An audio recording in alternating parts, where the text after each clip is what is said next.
हमने तो इन्हीं दोनों के बारे में जो है कितनी अफवाहें सुनी है, कई इतनी बातें कही जाती है, दोनों के बीच में जो है खटपट रहती है हमेशा। मतलब दिल्ली लोग जोड़ लेते हैं, वो सिनेरियो उसकी कल्पना कर रहे हैं कि जब मोदी जी रिटायर हो जाएंगे हाँ, तो कौन होगा, तो नंबर 2 अमित शाह उत्तराधिकारी कौन होगा, तो जो है उत्तर प्रदेश के मुख्यमंत्री योगी आदित्यनाथ है, उनकी जो लोकप्रियता है पूरे देश में जिस तरह से लोकप्रिय हैं, तो 2-2 मिलाकर 4 जोड़कर जो है कि इन लोगों में झगड़ा है। उनको अंदाजा नहीं है कि जब ये लोग, वो ऐसे लोग इस बात को करते हैं जो राजनीति को अब भी कांग्रेस की राजनीति के चश्मे से देख। तो ये बात बिल्कुल सरासर गलत है। देखिए, महत्वाकांक्षा सबकी होती है, किसकी है किसकी नहीं ये तो नहीं कह सकते, लेकिन इतना तय है कि कोई झगड़ा नहीं है, कोई कंपटीशन नहीं है, कंपटीशन भी नहीं है। हाँ, मोदी जी के होते हुए कंपटीशन हो भी नहीं सकता, एक दूसरे को काटने की, गिराने की कोशिश हो रही हो, ऐसा बिल्कुल ऐसा कुछ नहीं है। अच्छा, अब जो दूसरी चीज मुझे लगता है कि मेरे मन में भी ऐसे सवाल हैं कि योगी आदित्यनाथ पहले तो पर्सनल लाइफ में कैसे हैं, मतलब रूटीन क्या रहता है, कितने बजे उठ जाते हैं। मैं जरा ये शांतनु से पूछता हूँ, आपकी तो मुलाकातें हैं ना कि उनसे कोई, जैसे एक बार किसी ने अखिलेश यादव से कहा कि भाई योगी जी तो 5 बजे उठ जाते हैं, उन्होंने कहा मैं 4 बजे उठ जाता हूँ, और फिर हंसने लगे थे, उससे पता लग गया कि वो कब उठते हैं। योगी जी का रूटीन क्या है? देखिए, जब मैंने पहली बार योगी जी पे काम करना शुरू करा तो जो अधिकारियों से मिला तो उन्होंने कहा कि अखिलेश के समय, मैं नाम नहीं कह पाऊंगा अधिकारियों का, अखिलेश के समय पहला फ़ोन जो आता था वो आता था 10 बजे, 11 बजे, 12 बजे भी आता था, और अब पहला फ़ोन आता था 7:30 बजे। कितनी बार तो मैं बिस्तर में होता हूँ, अधिकारी ने कहा हम लोग बिस्तर में होते हैं, तो किस तरह के अधिकारी सीएमओ में काम करेंगे। और एक जोक चलता था कि पहले कौन उठता है, नरेंद्र मोदी या योगी आदित्यनाथ। अच्छा, तो पता लगा 15 मिनट पहले योगी उठ जाते हैं, जो 3:45 बजे उठ जाते हैं, फिर उनका अपना 3:45 बजे उठ जाते हैं, ऐसा, हाँ ऐसा। और चाहे रात में वो 11 बजे सोएं, 12 बजे सोएं, 12:30, नॉर्मली वो 11 साढ़े 11 सो जाते हैं, लेकिन क्योंकि चुनावी माहौल है, सरकार है, चीज़ें चलती हैं, तो लेट भी हो जाता है।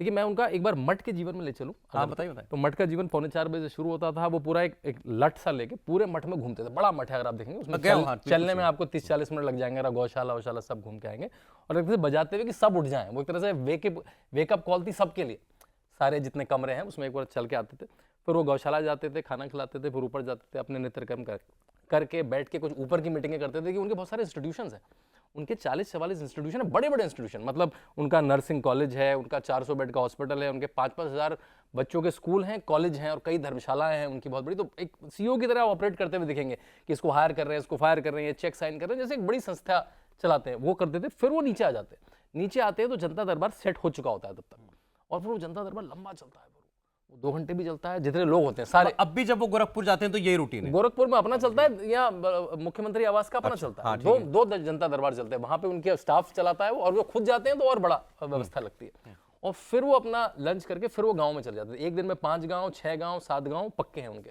ये मैं तब बता रहा हूँ जब मुलायम सिंह यादव मुख्यमंत्री हैं, जब अखिलेश यादव मुख्यमंत्री हैं, और पहले तो खिचड़ी भोज जो सहभोज होता है वहाँ पे, वो पहले मठ में होता था, फिर वो गाँव में होने लगा। ऐलान कर दिया, मुनादी कर दी कि आज इस फलाना गाँव में खिचड़ी भोज है और महाराज आएंगे, तो खिचड़ी भोज बनेगा, वो दलित के घर में भी बनेगा, वो यादव के घर में भी बनेगा, वो शाह के घर में भी बनेगा, वो निषाद के घर में बनेगा, और महाराज वहाँ पे आएंगे और खाना चलेगा। ऐसे कर करके वो 20 साल से अपना सामाजिक काम कर रहे हैं। तो उनका दिनचर्या कठिन दिनचर्या। उनकी कुछ रात की मीटिंगें हैं, जैसे वो 9 बजे अपने डीजीपी से जरूर मिलेंगे रात को एक बार। अच्छा। बैठक करेंगे, होम सेक्रेटरी डीजीपी से मिलेंगे रात को 9 बजे, रात को 9 बजे कि पूरे दिन का राउंड अप। ये फिक्स है, ये फिक्स है ऑलमोस्ट रोज। आप जब भी अगर कोई किसी का लेट अपॉइंटमेंट हो, देखो आपको डीजीपी बाहर बैठे हुए मिलेंगे उनके अच्छा। किसी का भी अगर 8 साढ़े 8 का अपॉइंटमेंट आपको कभी मिलता है तो। और दूसरा, कोरोना के समय में यही मीटिंग, कोरोना की जो आपने सुना होगा टीम 11 टीम 9 जो थी, पहले 11 थी, टीम 9 थी। तो बेसिकली जो भी सबसे इंपॉर्टेंट है, यूपी में सबसे पता है, पत्रकार बैठे हैं बड़े, कि यूपी में लॉ एंड ऑर्डर कितनी बड़ी चीज है, इतना बड़ा स्टेट है, यहाँ कुछ हुआ वहां कुछ हुआ, तो उसका राउंड अप लेने के लिए पुराने केसेस में क्या चल रहा है। तो और जो आपने कहा उनका वर्किंग स्टाइल में सबसे इंपॉर्टेंट चीज है वो है, उसे कुछ लोग माइक्रो मैनेजिंग कहते हैं, मॉनिटरिंग। वो आपको काम देंगे, वो आपको फॉलोअप करेंगे, वो आपको काम देंगे, वो आपको फॉलोअप करेंगे। और उनकी मेमोरी, आई थिंक योगी होने के चक्कर में उनको हर एसपी, हर डीएम का नंबर, नाम, एसपी का उनको सीएमओ और सीडीओ तक का नंबर, नाम याद है। सीधे फोन मिला देते हैं, उनको सीधे फोन मिला देते हैं, या अधिकारी को सीधे बोलते हैं, या सीधे भी फोन अपने आप कम इस्तेमाल करते हैं, या सीधे भी मिलाते हैं। फोन रखते हैं, अपने फोन रखते हैं, एक फोन रखते हैं, नहीं तो वो बल्लू है, सबको पता है, उनके पास रहता है, तो वो सीधे भी फोन मिलाते हैं। लेकिन वो जो टाइम होते हैं, वो सुबह 7 साढ़े 7 भी आप फोन एक्सपेक्ट कर सकते हैं, आप रात के 10-11 भी फोन एक्सपेक्ट कर सकते हैं। You should be ready with your facts, कि वो सीधे आपसे अंदर की बात पूछेंगे, बिल्कुल वो, कि भाई उसको राशन की सुना है कि आपके यहाँ ब्लॉक में राशन लेट पहुंचा है, और हर चीज ब्लॉक तक की खबर रहती है। देखिए, उन्होंने जो टेक्नोलॉजी का यूज है, अगर आप उनके साथ आधे घंटा बैठ जाएं, उनकी बातों में, टेक्नोलॉजी, डैशबोर्ड, क्यूआर कोड, ये आम है उनकी बातों में। शायद उन्होंने भी एक्वायर करा है पिछले 6 साल में, ये आम है। वो आपको टेक्नोलॉजी का सोल्यूशन देंगे। बल्कि जैसे आपने देखा होगा विधानसभा में आजकल एक स्क्रीन लगी रहती है, उसमें वो बहुत वेलवर्स हो गए। कभी आप उनसे कुछ बात करेंगे तो एकदम से आपको वो लैपटॉप करके वो अपना एक पैड लेके घूमते हैं, वो आपको कुछ डेटा दिखा देंगे एकदम से।